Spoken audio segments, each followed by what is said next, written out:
Hello guys, welcome back to another video. तो guys इस video में हम लोग लॉलिड स्टील के बारे में डिस्कस करने वाले हैं। ये लॉलिड स्टील के ऊपर एक डिटेल्ड एनालिसिस वीडियो है। तो गाइज इस वीडियो में हम लोग 2 पॉइंट्स कवर करेंगे। So our first point is fundamental analysis. यहाँ पे हम लोग देखेंगे कि कंपनी फंडामेंटली कैसी है एंड समझेंगे कि क्या ये कंपनी पैसे लगाने लायक है या नहीं। And our second point is technical analysis. यहाँ पे हम लोग कंपनी के टेक्निकल्स के बारे में डिस्कस करेंगे एंड देखेंगे कि कंपनी के टेक्निकल्स से हम लोगों को कंपनी के बारे में क्या पता चल रहा है। तो गाइज बिना टाइम वेस्ट किए कंपनी की फंडामेंटल एनालिसिस करते हुए वीडियो को शुरू करते हैं। तो गाइज अगर इस कंपनी के बिजनेस के बारे में डिस्कस करें तो this company is primarily engaged in the design, manufacturing and commissioning of heavy equipment, machinery and systems for the hydrocarbon sector, oil and gas, steel plants, power plants, nuclear plant boilers and turnkey projects.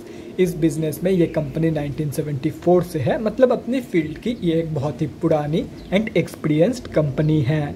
ये company both BSc and NSC में listed है। और अगर इस company के कुछ important figures के बारे में डिस्कस करें तो 1532 करोड़ की है कंपनी की मार्केट कैप, 78.5 की पी है जो कि बहुत ही ज़्यादा हाई है, 9.96% है कंपनी की आरओसी एंड 5.11% है कंपनी की रिटर्न ऑन इक्विटी।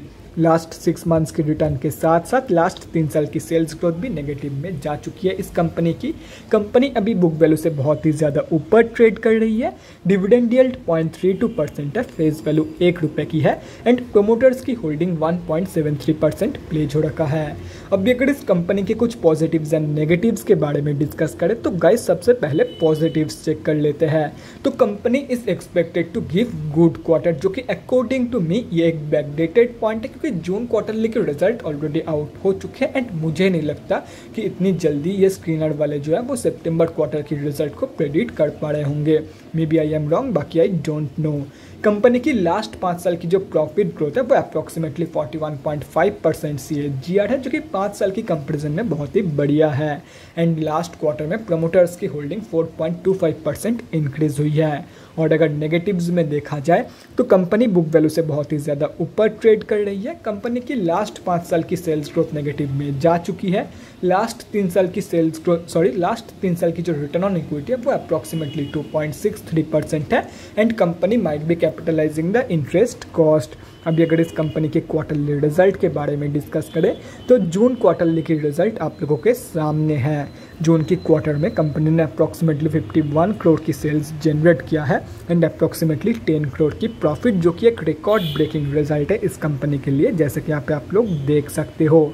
और अगर ईयर ऑन ईयर बेसिस की रिजल्ट के बारे में डिस्कस करें तो करंट टीटीएम की जो प्रेडिक्शंस है वो आप लोगों के सामने है एंड फाइनेंशियल ईयर 2022 में कंपनी ने अप्रॉक्सीमेटली 6 करोड़ के आसपास की प्रॉफिट जनरेट किया था, जो कि FY 2022 के लिए एक रिकॉर्ड ब्रेकिंग रिजल्ट था। और अगर देखा जाए तो अगर मतलब जिस हिसाब से कंपनी ने जून 2022 के क्वार्टर में परफॉर्मेंस दिया है, अगर ऐसे ही चलती रहे तो FY 2023 में कंपनी ये जो FY 2022 की रिकॉर्ड है इसको भी तोड़ देगी।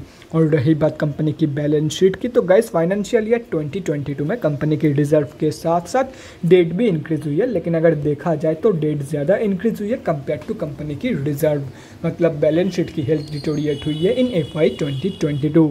लेकिन अगर ओवरऑल देखा जाए तो डेट के कंपैरिजन में ज़्यादा रिजर्व मौजूद है कंपनी के पास। तो बैलेंस शीट की जो हेल्थ है, ओवरऑल जो बैलेंस शीट की हेल्थ है वो ठीक ठाक ही निकल के आ रही है। अभी अगर इस कंपनी के कैश फ्लोज के बारे में डिस्कस करें तो कैश फ्लोज की जो कंडीशन है वो इम्प्रूव हुई है इन FY 2022।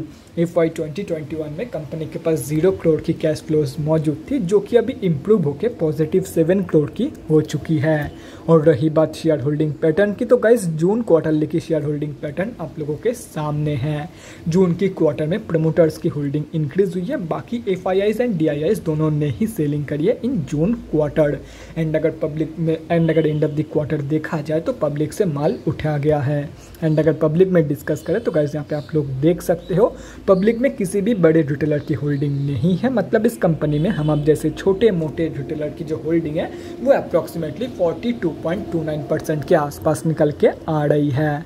तो गाइज अभी कंक्लूजन पे आते हैं कि आप लोगों को इस कंपनी में पैसा लगाना चाहिए या नहीं। तो देखो गाइस, मैं आप लोगों को यही बोलूँगा, ये एक फंडामेंटली स्टेबल कंपनी है एंड कंपनी की जो जून क्वार्टरली की रिजल्ट है एंड FY 2022 की जो रिजल्ट है वो बहुत ही ज़बरदस्त है। तो ये देख के मैं आप लोगों को यही सजेस्ट करूंगा, आप लोग डेफिनेटली इस कंपनी को एज एन ऑप्शन कंसिडर करके चल सकते हो। बाकी अगर ओवरऑल ग्रोथ देखा जाए तो वो स्लाइटली कम है कंपनी की एंड लास्ट 5 साल की जो सेल्स ग्रोथ है वो भी कंपनी की नेगेटिव में जा चुकी है एंड लास्ट 3 साल की रिटर्न ऑन इक्विटी बहुत ही ज़्यादा कम है इस कंपनी की। तो इसीलिए मैं आप लोगों को यही सजेस्ट करूँगा, इस कंपनी को एज एन ऑप्शन आप लोग कंसिडर करके चल सकते हो for both short term and long term. अभी अगर कंपनी के टेक्निकल्स के बारे में डिस्कस करें तो गाइज यहाँ पे हम लोग आ चुके हैं NSE के डेली चार्ट पे एंड पहले क्लियर कर देता हूँ कि ये कंपनी स्विंग ट्रेडर्स के लिए नहीं है एंड ये मैं इसीलिए बोल रहा हूँ क्योंकि कंपनी जब भी कोई मेजर मूवमेंट शो करती है तब मैक्सिमम टाइम ये कंपनी सर्किट में ही क्लोजिंग करती है, जैसे कि यहाँ पे आप लोग देख सकते हो। तो ये स्विंग ट्रेडर्स के लिए एक आइडियल टेक्निकल्स वाला चार्ट नहीं है। तो इसीलिए अगर आप लोग स्विंग ट्रेडर हो तो simply stay away from this company, और अगर खुद के रिस्क पे स्विंग ट्रेड लेना चाहते हो तो अकॉर्डिंग टू पिवट पॉइंट्स आप लोग डेफिनेटली इस कंपनी में स्विंग ट्रेड प्लान कर सकते हो। तो गाइज अभी अगर उन लोगों के बारे में डिस्कस करें जो लोग इस कंपनी में long term and short term के लिए एंट्री प्लानिंग कर रहे हैं, तो देखो गाइस कंपनी अभी जहाँ पे ट्रेड कर रही है उसकी सबसे क्लोजेस्ट सपोर्ट बेस निकल के आ रही है 200 मूविंग एवरेज के आसपास। तो अगर ये कंपनी आप लोगों को 200 मूविंग एवरेज के आसपास मिल जाती है तो आप लोग एक बहुत ही बढ़िया एंट्री प्लान कर सकते हो इन दिस कंपनी। मतलब जितना आप लोगों को 200 मूविंग एवरेज के आसपास मिलेगी उतना ही बढ़िया है। तो guys that's it for this video. अगले वीडियो में मिलते हैं गाइज। Thanks for watching. और गाइज अगर आप लोगों के मन में कोई भी डाउट या क्वेरी रहती है स्टॉक मार्केट या किसी भी स्टॉक से रिलेटेड तो कमेंट सेक्शन में कमेंट करके मुझसे पूछ सकते हो, या तो फिर मेरे इंस्टाग्राम का लिंक आप लोगों को डिस्क्रिप्शन बॉक्स में मिल जाएगा, जाके वहाँ पर भी मुझे DM कर सकते हो फॉर एन वन-on-one conversation. Thanks again for watching guys. Bye guys and definitely guys stay safe.